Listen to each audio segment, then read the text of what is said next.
Tengan ustedes muy buenas noches, mis estimados alumnos. El día de hoy continuamos con las clases virtuales. En esta oportunidad vamos a ver la segunda parte de el ejercicio en aula número uno, en este caso, relacionado con el tema número 7 que es estados financieros, ¿no? Recapitulemos un poco, la anterior clase vimos este ejercicio relacionado con estados financieros de una empresa agrícola, donde nos botaba saldos el 1 de julio de 2019 en cuentas tanto de activo, pasivo y a nivel de patrimonio, ¿no?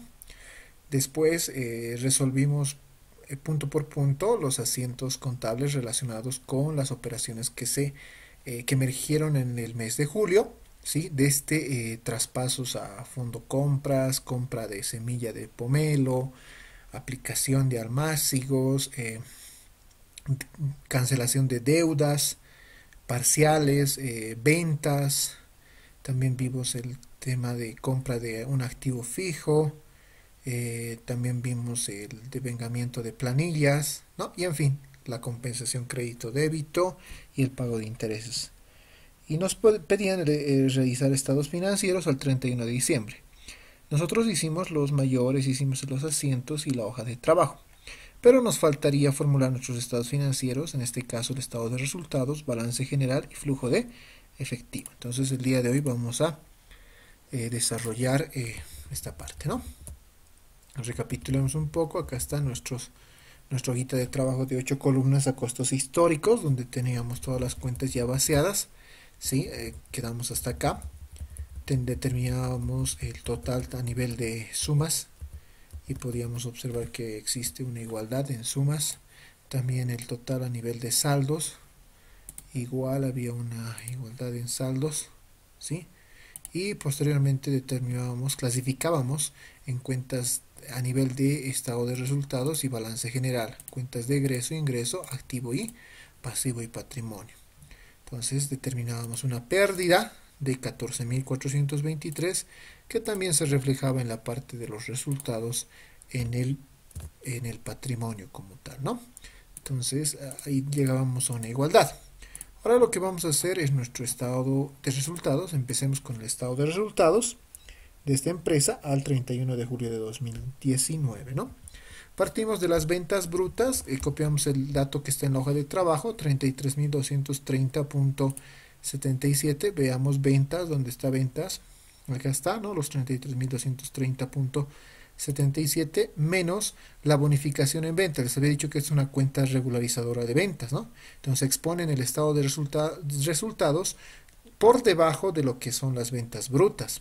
Entonces vayamos a ver las bonificaciones en venta. Acá está, 50 bolivianos como negativo, ¿no? Entonces va a restar y vamos a obtener lo que se llaman ventas netas, que va a ser ventas brutas menos las bonificaciones en ventas. Eso nos da un monto de 33.180.77. A estas ventas netas le vamos a restar lo que es el costo de ventas, ¿no? Y el costo de ventas también lo tenemos registrado en nuestra hoja de trabajo.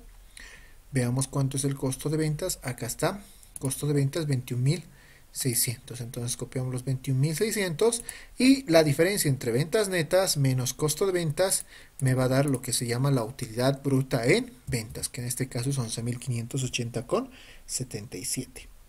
A esa utilidad bruta en ventas o margen de utilidad, también conocido con ese nombre, le restamos lo que son los gastos operativos, ¿no? Y bueno, tenemos una serie de gastos que están también tipificados en nuestra hoja de trabajo o desglosados en nuestra hoja de trabajo desde el impuesto a las transacciones. Veamos el IT 1145,89, ahí está. Bajas por pérdida, vayamos a bajas por pérdida, debe estar por ahí. Busquemos bajas por pérdida. Acá está, 100, ¿no?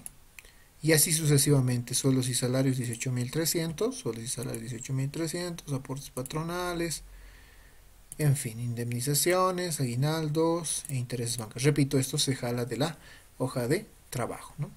Todos esos gastos operativos que involucran gastos financieros, gastos de venta, gastos impositivos, suman un monto de 26.003,82. Entonces, lo que vamos a hacer ahora es restar la utilidad bruta en venta menos sus gastos operativos. Y nos da lo que se llama, en este caso, la pérdida en operaciones, la pérdida operativa, ¿no? Porque fíjense ustedes que los gastos son mayores a los ingresos, en este caso, al margen de utilidad o a la utilidad bruta en ventas. Entonces, si hacemos la resta, vamos a tener un monto de 14.423.05 como pérdida operativa o pérdida del ejercicio, ¿no? Pérdida del ejercicio. Entonces, estos 14.423.05 va a reflejar efectivamente esa pérdida que está en la hoja de trabajo, cruzando con el monto de pérdidas, ¿no? Con el monto de la diferencia que se tiene entre ingresos y gastos. Ahí está. Posteriormente vamos a hacer nuestro balance general de esta empresa al 31 de julio de 2019. Lo único que vamos a aquí es clasificar tanto en el rubro del activo como en el de pasivo y patrimonio. A nivel de activo, en el disponible tenemos dos cuentas, Banco Unión y Caja Moneda Nacional. Estas dos las voy a resaltar un poco, me van a servir posteriormente para lo que es el flujo de efectivo, ¿sí? La voy a marcar con un color para que lo tomemos muy en cuenta, ¿sí? Tenemos estos saldos que arroja de la hoja de trabajo, también ahí está, Banco Unión 49.650, Caja Moneda Nacional 292.616 y vamos vaciando, ¿no? Dentro de los inventarios tenemos almacén de productos naranja, almacén de semilla de pomelo, que también se jala de la hoja de trabajo, ¿no? Y el activo biológico tenemos lo que son los árboles de naranja, la existencia de plantación naranja y los futuros árboles de pomelos, ¿no? Que está registrada en esta cuenta diferida o en esta cuenta de activo diferida o conocida también como cuenta de activo transitorio, mejor dicho, ¿sí? Que es proyecto Pomelos, que refleja todos los gastos o costos que van a reflejar dentro del periodo de 4 a 5 años que se da en los pomelos, ¿no? Que en este momento es 403.68. Veamos dónde está proyectos. Ahí está, ¿no? Y vamos con el exigible, cuentas por cobrar, que bueno, teníamos un saldo de 5.000. Ahí también lo podemos encontrar. Nos han cancelado 50%, era 10.000, que era la deuda. Crédito fiscal como diferido, ¿sí? Tenemos saldo a favor. Eso es importante hacer notar en el entendido de que ese crédito fiscal nos va a servir para las declaraciones del impuesto al valor agregado, para la compensación, mejor dicho, de los siguientes meses, ¿no? Y bueno, tenemos el activo fijo, alambrados, canales de regadío, terrenos, edificios y vehículos. Repito, costos históricos, ¿no? No hemos hecho ajustes. Estamos trabajando con costos históricos en esta primera parte. Sumamos el activo y tenemos un monto de 1.313.130.77, que efectivamente va a reflejar este monto que se encuentra acá, que es los 1.313.130.77, ¿no? En el pasivo que tenemos, a nivel de pasivo tenemos lo que es préstamos bancarios, veamos. Ahí está préstamos bancarios, ¿qué más tenemos? Y el ITE por pagar, ¿sí? Ahí está 1.145.89. Esto se va a descontar el siguiente mes. Ahí está. Tenemos pasivos laborales, también como sueldos y salarios por pagar, aportes laborales, cargas sociales y aportes patronales, que se van devengando y que se van acumulando hasta el siguiente mes. Principalmente sueldos y salarios, aportes laborales y aportes patronales. Y las cargas sociales hasta fin de gestión, ¿no? Para hacer el castigo correspondiente y la baja al momento en el caso del aguinaldo, por ejemplo, de pagar el aguinaldo a fin de año. Y en el caso de la indemnización, si es que se tuviese algún personal que se va a dar de baja de nuestra empresa, ¿no? A nivel de patrimonio tenemos el capital, ¿sí? Los 1.252.000, veamos. Acá está, 1.252.000. Y el resultado del ejercicio que, bueno, va a reflejar ese negativo que encontramos acá de 14.423 en la pérdida, ¿sí? Pérdida del ejercicio, si ustedes quieren. Los 14.423.05. Si sumamos el pasivo y el patrimonio nos va a dar 1.313.130.77, que refleja y concilia o iguala, mejor dicho, con lo que es el activo. Entonces activo 1.313.130.77 y pasivo y patrimonio 1.313.130.77, ¿no? Ahí está. Ya tenemos entonces nuestros dos estados financieros. Vamos con el último estado. Vamos a hacer el estado de flujo de efectivo bajo el método directo. Es sencillo. Recordemos un poco lo que vimos en contabilidad 2. Partimos de dos mayores para el flujo de efectivo. No olviden que el estado de flujo de efectivo es el estado que muestra, ¿sí?, los aumentos y las disminuciones provenientes de actividades de operación, financiamiento e inversión que están relacionados con el efectivo y sus equivalentes como tal. Cuando hablamos del efectivo y sus equivalentes, según la ANEX 7, hace mención a billetes, monedas, a cheques. En este caso podemos hablar inclusive de la billetera móvil. Y hablamos de lo que es Banco Unión y Caja Moneda Nacional en este ejemplo, ¿no? Porque estas dos cuentas son las que han movido efectivo durante nuestro ejercicio. Si revisamos un poquito la hoja de trabajo, les dije, ¿no? Vamos a detenernos en estas dos cuentitas un poco, ¿sí? Ahí está Banco Unión y Caja Moneda Nacional, ¿sí? Porque estas dos son las que mueven efectivo. Hubo también otra cuenta que movió efectivo, que si mal no recuerdo es Fondo Compras, pero fíjense que Fondo Compras se cerró, ¿no? Tiene saldo cero, no tiene movimiento, entonces no se toma en cuenta para el análisis del flujo de efectivo. Sí vamos a tomar en cuenta aquellas cuentas que tienen saldo a final de un determinado periodo, como es el caso de Banco Unión y Caja Moneda Nacional. Entonces, ¿qué es lo que hacemos? Nos vamos a los libros mayores y voy a agarrar estos mayorcitos de Banco Unión y Caja Moneda Nacional, que ya lo tengo plasmado, ¿no? Entonces lo voy a pasar acá, fíjense, he hecho solamente copiado. Y vamos a analizar estas dos cuentas a nivel de flujo de efectivo. Entonces vamos a agarrar la cuenta Banco Unión y Caja Moneda Nacional. Vamos a ver sus mayorcitos y analizarlos. Vamos a partir del saldo inicial, que es en Banco Unión 200.000, y el saldo inicial en Caja Moneda Nacional de 250.000.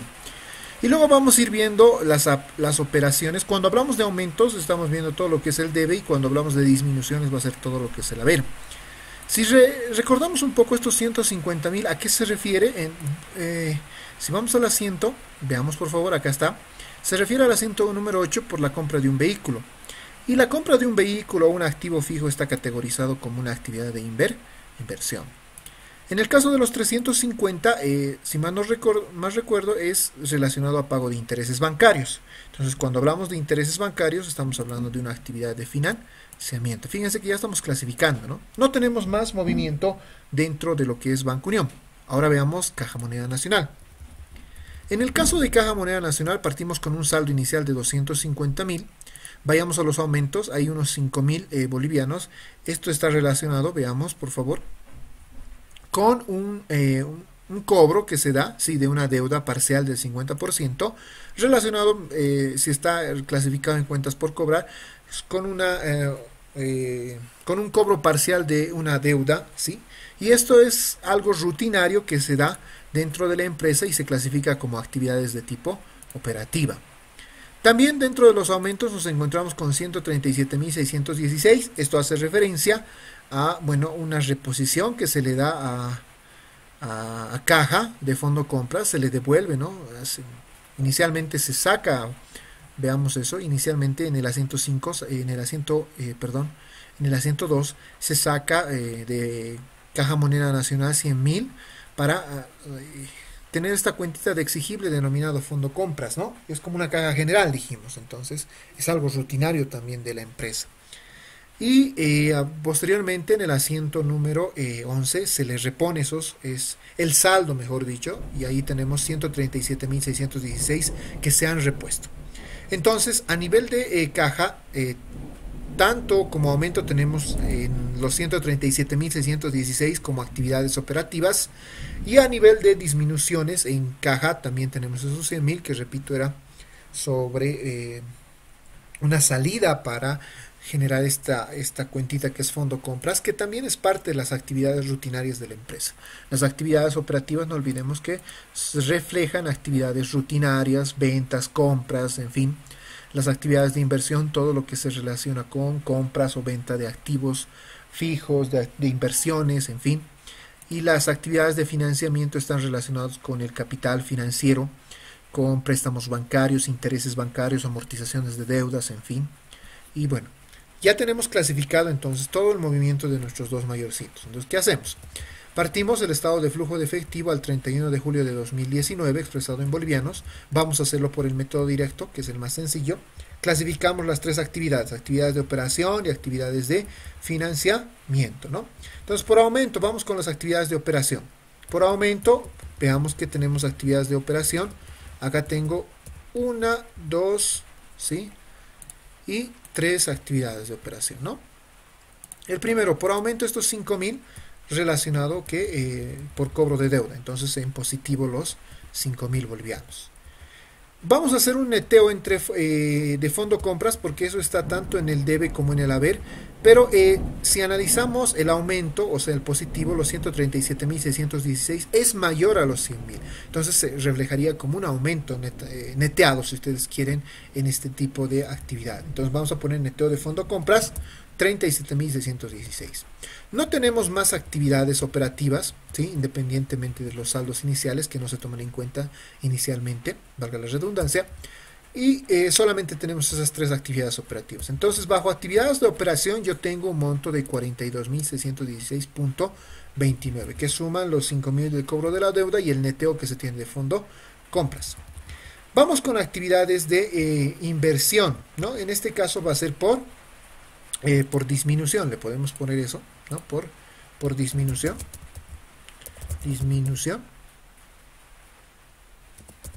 ¿sí? Y bueno, en este caso nos vamos a encontrar con la compra de un vehículo, efectivamente. Vayamos a ver cuáles son las actividades de inversión. Solamente tenemos una, que es esta, que la voy a poner de otro colorcito. Ahí está, 150.000, que es una actividad de inversión. Repito, eso es por compra de vehículo, y le ponemos en negativo los 150.000. Entonces, a nivel de actividades de inversión, que es la única, va a haber los 150.000 en negativo. Por último, tenemos las actividades de financiamiento, que, bueno, en nuestros mayorcitos, tanto en Banco Unión como Caja, solamente tenemos este, que es el de pago de deuda bancaria, ¿no? O pago de intereses bancarios, ¿no? Entonces, también va a ser por disminución en actividades de financiamiento. Le vamos a poner eso también acá, por favor, para hacer notar los aumentos y disminuciones. Por disminución, pago de intereses bancarios, los 350 en negativo, ¿no? Entonces, a la altura de actividades de financiamiento tenemos los 350, pero en negativo. Al final vamos a sumar, vamos a colocar aumento o disminución del efectivo equivalentes. En este caso es negativo. Fíjense que es negativo, ¿no? Entonces, al ser negativo, lo que vamos a nosotros expresar en el estado de flujo de efectivo va a ser una disminución del efectivo o sus equivalentes. Eso es muy importante. Si esto fuera positivo, tendríamos un aumento del efectivo o sus equivalentes. Pero en este caso, como es negativo, lo que vamos a expresar es una disminución del efectivo y sus equivalentes, ¿no? Que va a ser, repito, la sumatoria entre positivos y negativos de actividades de operación, inversión y financiamiento. Posteriormente le vamos a sumar a esta disminución el saldo del efectivo al inicio del periodo, del efectivo y sus equivalentes. ¿Cuál es ese saldo? Acá tenemos el saldo, tenemos de Banco Unión 200.000, le vamos a poner un colorcito, a ver, le pondremos un color celeste, ¿qué les parece? Saldo inicial 200.000 y en Banco Unión, y saldo inicial en Caja Moneda Nacional 250.000. Si sumamos esto, me va a dar 450.000, ¿no? Entonces le ponemos más saldo del efectivo al inicio del periodo, los 450.000. Fíjense ustedes que para terminar este estado, lo que tenemos es el saldo del efectivo y el equivalente al final del ejercicio, es decir, al 31 de julio de 2019, que va a ser la diferencia entre esta disminución en negativo que tenemos del efectivo y sus equivalentes, más el saldo del efectivo al inicio del periodo. Eso me da 342.266.29. Ahora, ¿cómo cuadramos esto? Sencillo, vamos a agarrar nuestros dos mayorcitos y los vamos a sumar, pero en relación solamente a los saldos. Por este lado tengo 49.650 que es Banco Unión, y por este otro lado tengo 492.616.29 que refleja Caja Moneda Nacional. Si sumamos, fíjense ustedes que me da un saldo de 342.266.29, que efectivamente es el saldo del efectivo y equivalente al final del ejercicio, y que es el cash, o que, si ustedes quieren, es el efectivo que se tiene en nuestra empresa al final de periodo, ¿no? Y listo. Este sería el estado de flujo de efectivo bajo el método directo, ¿no? Vamos a aplicar ese método que es el más sencillo para el análisis del efectivo. Listo. Entonces acá ya tenemos plasmado nuestros estados financieros, el estado de resultados, el estado de flujo de efectivo, el estado de resultados, ¿no? Bueno, sería todo eso por el día de hoy, mis estimados. Nos encontraríamos esta otra oportunidad para hacer análisis de más ejercicios relacionados con estados financieros. Un abrazo, hasta luego, cuídense mucho. Gracias.